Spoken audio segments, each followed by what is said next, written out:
Assalamualaikum warahmatullahi wabarakatuh. Alhamdulillahirabbil alamin wassalatu wassalamu ala asrofil anbiya'i wal mursalin sayyidina wa maulana Muhammadin wa ala alihi wa sahbihi ajma'in, amma ba'du. Yang kami muliakan para ulama yang ada di majelis ini, yang saya muliakan seluruh jamaah, bapak-bapak, ibu-ibu yang ada di majelis ini. Pertama-tama marilah kita bacakan puja puji syukur kita kehadirat Allah Subhanahu wa taala yang telah mengumpulkan kita di majelis ini. Mudah-mudahan perkumpulan kita menjadi perkumpulan awalan kita akan berkumpul di surganya Allah Subhanahu wa taala suatu saat nanti.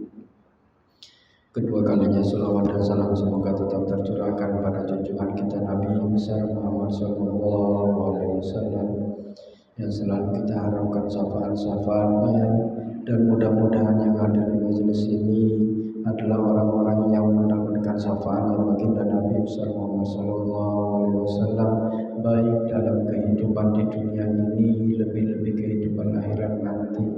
Amin amin ya rabbal alamin. Sebelum kita masuk pada makalah yang 45, enggak terasa kita sudah 45 ya. Kalau 45 itu berapa minggu? Ya 45 minggu. 45 minggu. Kita aturkan doa surat Al-Fatihah kepada mu'allif kitab Ibnu Athaillah Sakandari dengan harapan kita mempelajari kitabnya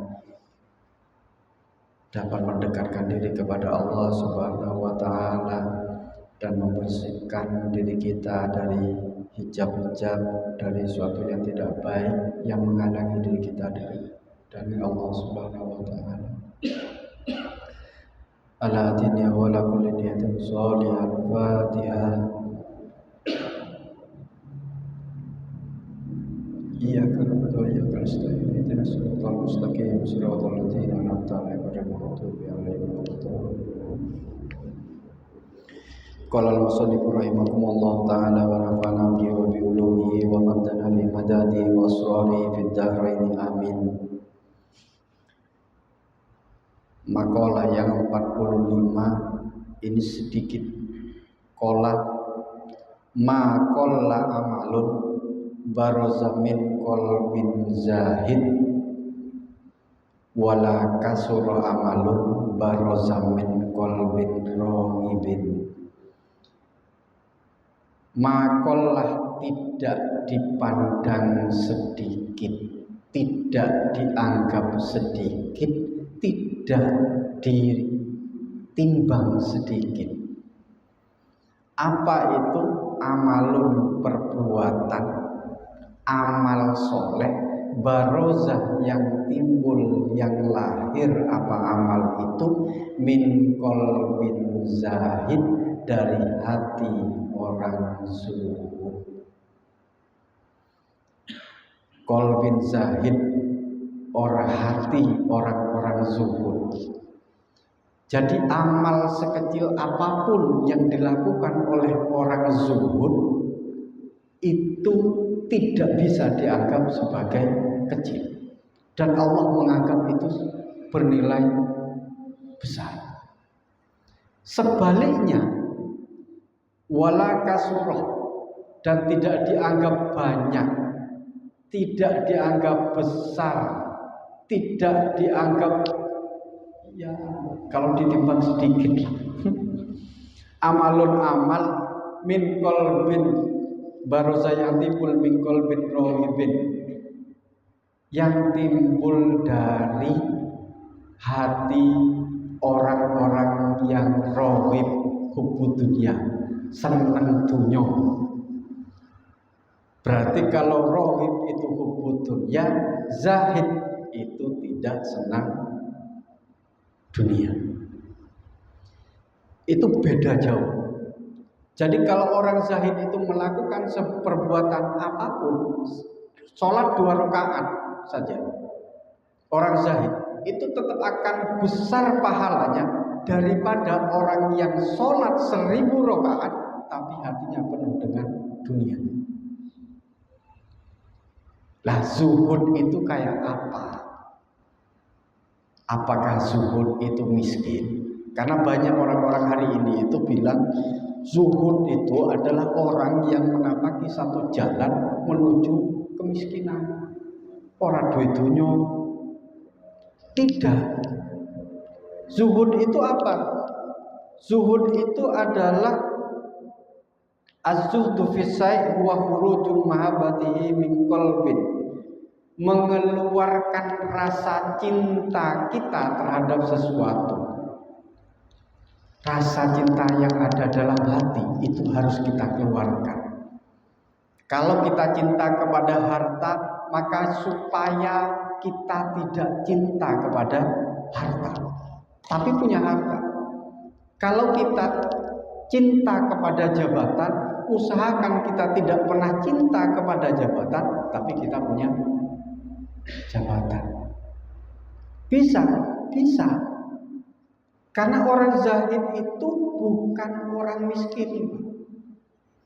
Orang zahid itu bukan miskin, gak punya harta, gak punya jabatan, gak punya itu, bukan. Kalau zahid itu selalu dipersepsikan seperti itu, Nabi Sulaiman gak mungkin zahid, gak mungkin zuhud. Kalau kemudian seorang zuhud itu dipersepsikan sebagai orang yang gak punya harta, Abu Bakar, Umar gak mungkin zuhud. Abdurrahman bin Auf tidak mungkin zuhud. Nabi Sulaiman, Nabi Daud tidak mungkin zuhud. Tapi kan beda secara historisnya. Beliau-beliau adalah manusia-manusia yang zuhud, yang dekat dengan Allah, bukan gak punya harta, bukan gak punya jabatan. Tapi orang zuhud itu adalah mengeluarkan rasa cinta kita dari hati terhadap sesuatu itu. Yo gak pernah cinta kepada apapun, cuman cinta kepada Allah. Gak cinta kepada apapun, gak cinta kepada harta, enggak. Gak cinta kepada jabatan, enggak. Yang cinta kita hanya kepada Allah. Lah seperti apa orang model seperti itu? Kazuhud dunia, seperti zuhud dunia. Zuhud dunia itu zuhud sama dengan zuhud mal, harta. Yang disebut orang zuhud dengan harta itu adalah hatinya tidak pernah cinta kepada harta. Dia punya dia punya harta tetap ibadah kepada Allah, tidak punya harta pun juga tetap ibadah kepada Allah. Gak pernah ngurangi, Pak. Kalau punya harta, dia beribadah kepada Allah 5 kali, sholat fardu saja tanpa sunnah.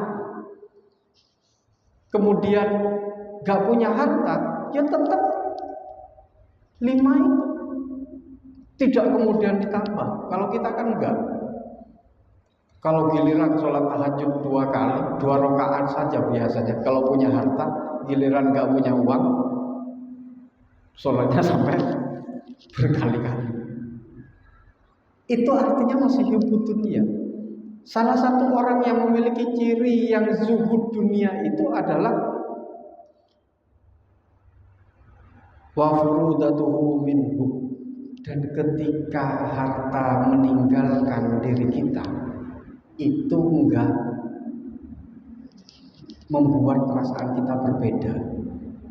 Punya uang 1 juta, saya mau tetap seperti ini. Tidak punya uang pun juga seperti ini. Jadi pribadi kita, kehidupan kita, perilaku kita itu enggak ditentukan oleh berapa besar harta yang kita miliki, tapi ditentukan oleh rasa cinta kita kepada Allah. Bukan cinta kepada harta, bukan cinta kepada jabatan. Cinta kepada apapun, termasuk cinta kepada istri, cinta kepada anak, itu jangan kemudian terlalu cinta dan itu menjadikan diri kita berbeda di sisi Allah. Lah orang zuhud itu yang berat kan begitu Pak. Sangat berat. Kenapa hari ini berat? Sekalipun zuhud itu hanya mengeluarkan rasa cinta itu. Oh buktinya kalau kita nggak punya uang yang mikirnya temen. Ya, kita nggak punya uang terus kita sholat. Giliran kita dikasih uang selesai sholat. Lah itu berarti kita masih cinta kepada dunia, cinta kepada harta. Intal kaum, apa kemudian yang disebut dengan zuhud itu? Al-bu'du ma yastaghilu anillah, menjauhkan diri kita dari sibuk kepada dan apa ya, al-bu'du ma yastaghilu fil anillahi wa yahbasu an hadratillah. Kita berusaha untuk menghindari, menjauhkan diri kita dari sesuatu yang menyibukkan kita sehingga kemudian kita lupa kepada Allah. Sesuatu yang menjauhkan diri kita kepada Allah kita tinggalkan, tapi kita selalu istiqomah, netep hati, waya baso itu netep no hati untuk selalu taat kepada Allah. Ya tinggal kita lihat, apakah harta itu kemudian menjauhkan diri kita kepada Allah? Apakah jabatan itu menjauhkan diri kita kepada Allah? Apakah pertemanan kita berkumpul begini ini juga harus akan pikir, apakah kemudian perkumpulan kita hari ini semakin menjauhkan diri kita kepada Allah? Kalau menjauhkan, jangan sibukkan diri kita dari sesuatu yang menjauhkan kepada Allah. Jangan sibukkan. Tapi sibukkanlah diri kita dengan sesuatu yang bisa mendekatkan diri kepada Allah. Sederhananya begitu. Kemudian sebagian ulama mengatakan orang zahid itu. Jadi kalau kita melihat perkumpulan, kita lihat teman, apakah ini kemudian mendekatkan diri kita kepada Allah? Kalau nggak ada, tidak mengarah ke sana, berhenti untuk menyibukkan diri pada sesuatu yang tidak mendekatkan diri kepada Allah. Nah itu zuhud Pak. Dan banyak hadis-hadis yang kemudian mengatakan jangan melakukan sesuatu yang sia-sia dalam kehidupan kita. Nah caranya gimana? Ya kita lihat perkumpulan kita, teman kita, persaudaraan kita, kemanapun kita melangkah harus dilihat. Nah orang zuhud itu mesti begitu. Orang zuhud itu kalau jalan dia pasti yakin bahwa apa yang dia tuju itu mendekatkan diri kepada Allah. Kalau nggak yakin Pak, jangan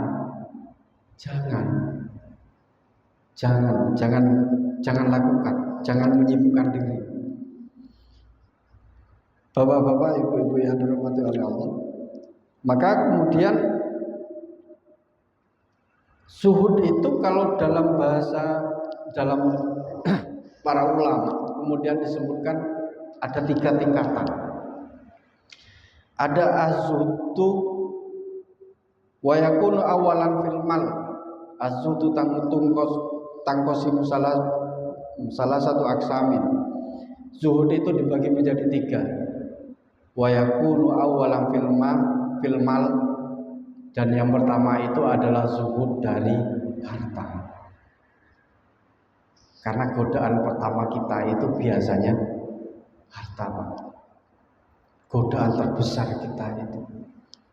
Jadi kepribadian kita, ibadah kita, amalia kita, memperlakukan kita kepada orang saja itu banyak yang disebabkan gara-gara harta. Kalau kita kedatangan tamu orang yang gak punya dengan orang yang punya, perlakuan kita beda kan? Kenapa beda? Karena melihat hartanya kan, melihat harta yang dia miliki, padahal bukan milik kita. Itu yang kemudian disebutkan zuhud pertama kali yang harus kita lakukan adalah zuhud mal, menghilangkan rasa cinta kita kepada harta itu. Sehingga kemudian kita memperlakukan orang, memperlakukan apapun itu sama, Pak. Dasarnya Allah. Dasarnya adalah cinta kepada Allah, bukan dasarnya cinta kepada harta. Bukan. Nah, bagaimana sih orang-orang yang model seperti itu? Ada cirinya. Cirinya orang-orang yang selalu zuhud pada harta itu adalah wa alamatuhu ayastawi indahu adhab wa turab. Ciri-cirinya orang yang seperti itu adalah emas dengan debu itu sama, Pak, harganya di sisi dia. Bukan harga di Pegadaian ya, bukan. Di sisi dia. Artinya apa? Dia punya harta tidak merubah perilaku dia kepada orang. Dia punya harta tidak merubah perilaku dia kepada Allah. Ketika harta itu hilang pun tidak akan pernah memberikan perubahan pada dirinya. Punya emas dia seperti itu, tidak punya emas juga seperti itu. Nah, itu zuhud fil mal. Jadi harta itu uang berapapun itu enggak ada, ya mereka menyamakan. Ya uang 10 juta dengan debu itu ya sama-sama enggak berharga di sisi dia. Karena dia enggak punya rasa cinta kepada harta itu. Cintanya kepada siapa? Kepada Allah itu. Kita bisa ya? Bisa kan? Susahnya luar biasa. Itu zuhud dari ini, Pak.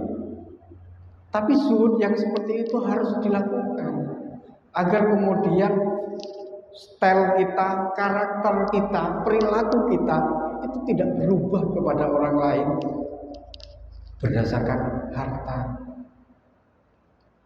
Kalau kita ingat zuhud pada harta ini,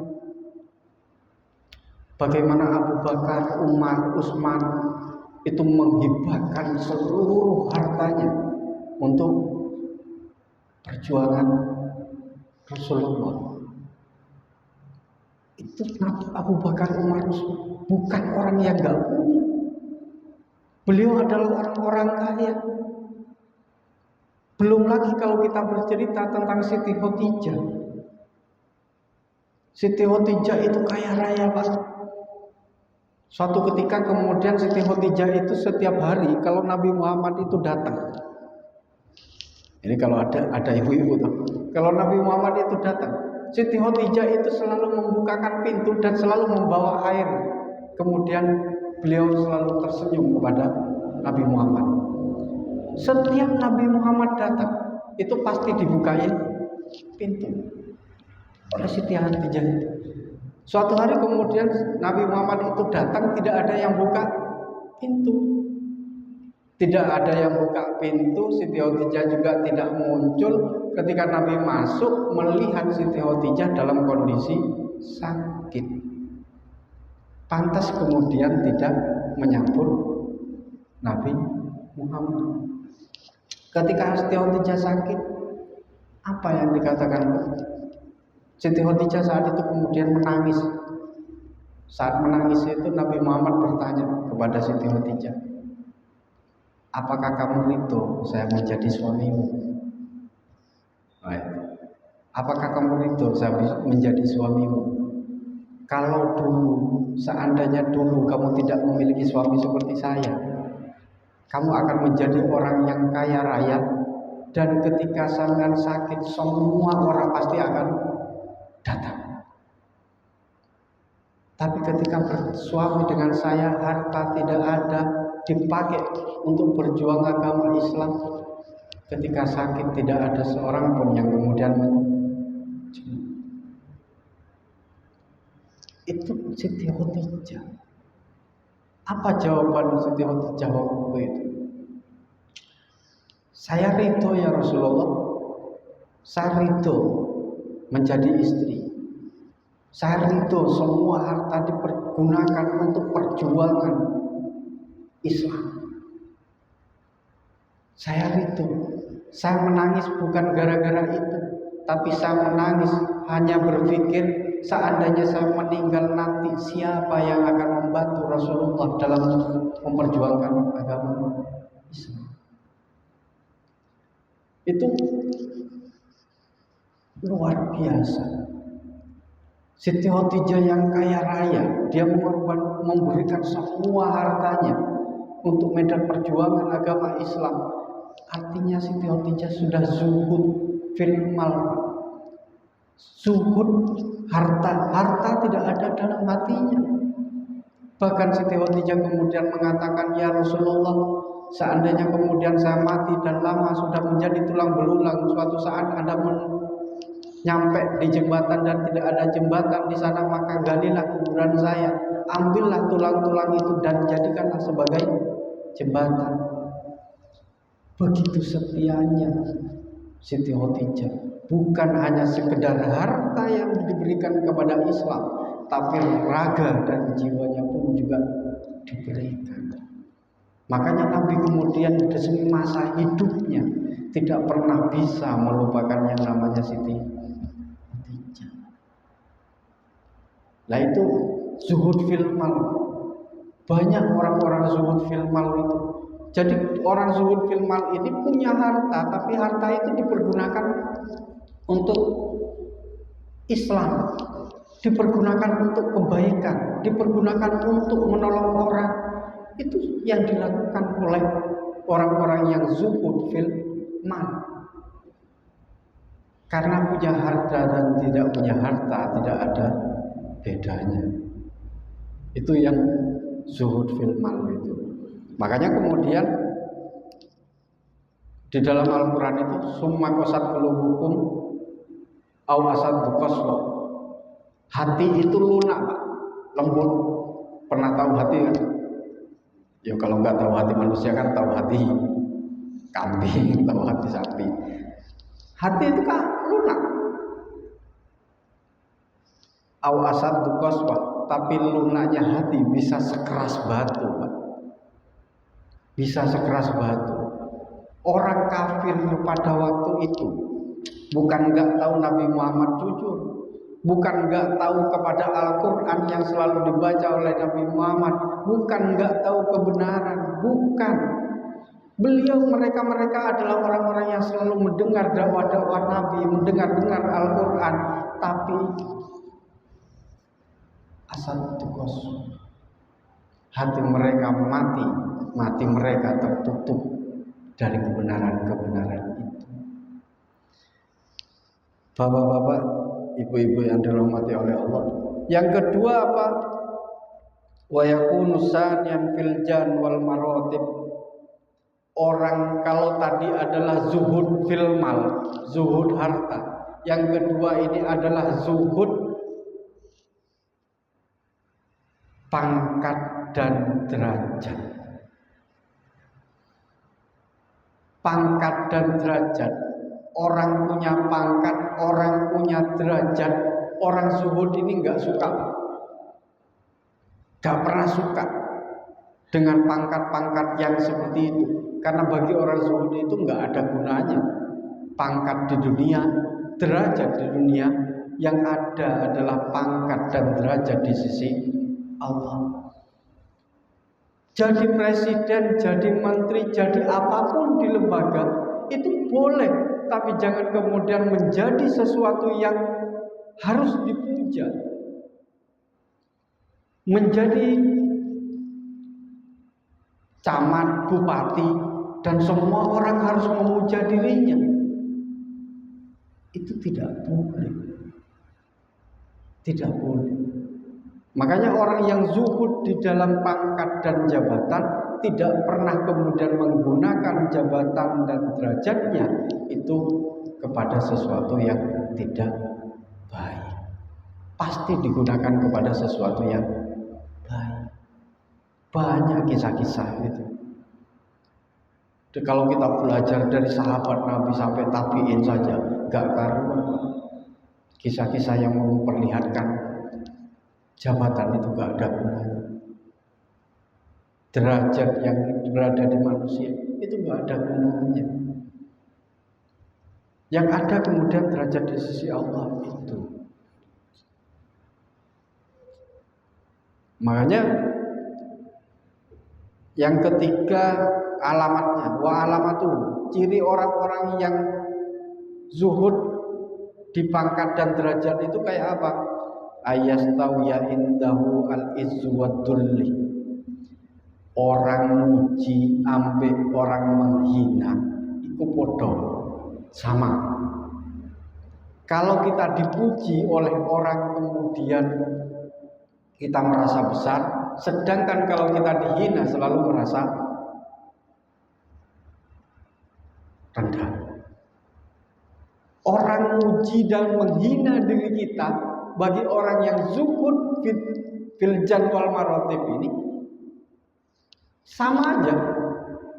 Orang menghina juga mereka yang menghina, orang memuji juga mereka yang memuji. Efeknya bagi kita nggak ada. Nggak ada. Nah itu yang kemudian zuhud di dalam pangkat dan jabatan. Saat kita dipuji oleh orang, luar biasa. Kalau kita baca Al-Quran dipuji oleh orang, itu bacanya tanpa kenceng. Tapi kalau dihina, berhenti itu. Berarti kemudian kita masih hidup di dalam antara hinaan dan pujian. Kalau dipuji jadi orang baik dan larinya kepada angkuh dan sombong, tapi saat kita dihina oleh orang, maka kemudian kita turun menjadi pendendam. Sama-sama jelek, Pak. Makanya orang-orang yang zuhud di dalam pangkat dan derajat itu, ya pujian dan hinaan sama aja, gak ada bedanya. Nah ini yang kemudian harus kita lakukan. Wa yakunu salisan, dan yang nomor 3 itu apa? Fil maqamati wal karamah wal khususiyah. Jadi yang ketiga itu adalah zuhud, nggak seberapa senang, nggak seberapa cinta terhadap karomah dan kekhususan. Banyak kok karomah yang kita dengar, oh ini adalah wali Allah, karomahnya luar biasa. Ini loh bisa jalan di atas air, karomahnya luar biasa. Ini pasti wali Allah. Wali Allah itu gak seneng begitu, gak seneng dengan cara-cara begitu. Wali Allah itu zuhud fil maqamah wal karomah. Karomah itu apa? Karomah itu amrun khariqun lil adah, sesuatu yang di luar kenormalan kita, di luar kebiasaan kita. Berarti sesuatu yang di luar kenormalan, tidak normal, itu adalah karomah. Tapi diberikan kepada siapa? Diberikan, kalau karomah itu diberikan kepada orang yang bukan nabi dan juga bukan rasul. Tapi kalau diberikan kepada nabi dan rasul, itu namanya mukjizat. Kalau itu diberikan sebelum menjadi nabi dan rasul, maka itu namanya irhas. Makanya kemudian kita kenal Siti Maryam, nabi atau rasul?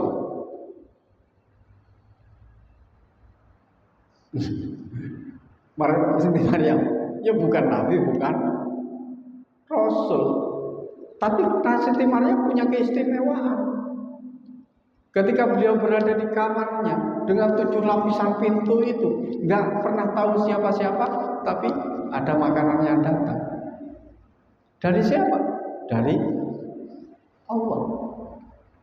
Dari Allah. Itu adalah karomah, bukan mukjizat, bukan irhas, karena bukan nabi dan rasul, dan itu diberikan kepada orang biasa saja. Nah itu namanya karomah. Nah orang-orang zuhud fil karomah itu adalah orang-orang yang betul-betul zuhud hanya kepada Allah, tidak pernah berkeinginan untuk memiliki karomah. Jadi kalau kita mendekatkan diri kepada Allah, itu sudah cintai kepada Allah, nggak perlu mikir pingin jadi karomahnya seperti apa, nggak perlu. Kalau orang dulu kan enggak, kita bertapa, kita zikir kepada Allah, kita pingin sakti, kita pingin terbang, kita pingin bisa berjalan di atas lautan. Orang zuhud itu yang dekat dengan Allah, yang benar-benar zuhud, itu nggak mau itu semua, nggak mau semua. Tapi apakah orang zuhud itu bisa melakukan itu? Bisa, biidznillah, dengan izin Allah. Jadi bukan itu tujuannya, tapi tujuannya kepada mahabbah Allah itu. Itu zuhud fil maqamati wal karamah wal khususiyah. Berbanding terbalik kemudian ketika kita melihat rohib itu. Makanya Ibnu Athaillah membandingkan orang zahid, orang rohib sama dengan perbandingan begini. Kalau kita pergi ke bupati lah, bupati bawa kotak kecil, ada dua orang manusia, satu membawa kotak kecil isinya berlian, satu kotak besar tapi isinya biasa saja. Kira-kira yang dipuji, yang dihargai oleh bupati, yang kotak kecil atau yang kotak besar? Pasti yang kotak kecil, karena isinya berlian. Sekecil apapun amal yang kita lakukan kepada Allah, amal yang kita lakukan kepada manusia, didasari oleh hati yang zuhud, itu akan bernilai sama seperti berlian kepada orang lain, sekalipun kecil. Sebaliknya kemudian ketika kita beribadah kepada Allah, beramal soleh kepada di kehidupan kita, tapi didasari oleh rohib, hubbud dunya, maka seperti kotak kosong yang tidak ada harganya. Pingin sedekah Pak, gak usah sedekah dengan iming-iming pingin dipuji. Apa manik kalau dalam musim-musim politik, sedekah banyak tapi pingin dipilih, itu kotak kosong, kotak kosong. Lah sama, kalau kita sholat 2 rakaat saja yang didasari oleh hati yang zuhud, maka 2 rakaat itu bernilai luar biasa karena hati kita terpaut kepada Allah di saat sholat. Dan itu berbanding terbalik dengan orang yang sholat sampai 10 kali tapi pikiran dan hatinya tidak berada dalam sholat. Sama dengan itu. Makanya ada satu naumul alim afdhalu min ibadatul jahil. Tidurnya orang alim itu saja itu lebih baik daripada ibadahnya orang bodoh. Sampai segitu, karena berharga. Bapak-bapak, ibu-ibu yang dirahmati oleh Allah, banyak tentang persoalan-persoalan zuhud yang bisa kita lakukan, tapi setidaknya saya akan tutup dengan bahasa kita. Huruju mahabbati min qalbi itu mengeluarkan kecintaan kita dari hati terhadap seluruh alam duniawi itu. Maka kemudian Rabi'ah Adawiyah itu mengatakan begini kan, ya Allah, seandainya saya ibadah kepadamu itu ingin masuk surga, maka tutuplah surga itu rapat-rapat dan lemparlah saya agar saya tidak pernah masuk surga. Jika kemudian ibadah saya kepadamu gara-gara takut kepada api neraka, maka tenggelamkanlah saya ke dasar api neraka sampai kemudian saya tidak bisa bangkit kembali. Tapi di saat ibadah saya hanya gara-gara cinta kepadamu ya Allah, maka jangan berpaling dari ibadahku, jangan berpaling dari wajah. Itu yang disebut dengan syukur lillahi ta'ala. Sehari mudah-mudahan yang sedikit itu kemudian memberi pemahaman sehingga kemudian kita mampu untuk menjalani sekecil apapun kita bisa menjalani. Kalau tidak bisa semua, kita jalani sedikit-sedikit karena kita masih dalam proses belajar untuk mendekatkan diri kepada Allah. Semoga yang kita inginkan selalu tercapai dan diridhai oleh Allah Subhanahu wa taala. Saakhiri wallahu muwaffiq. Wassalamualaikum warahmatullahi wabarakatuh.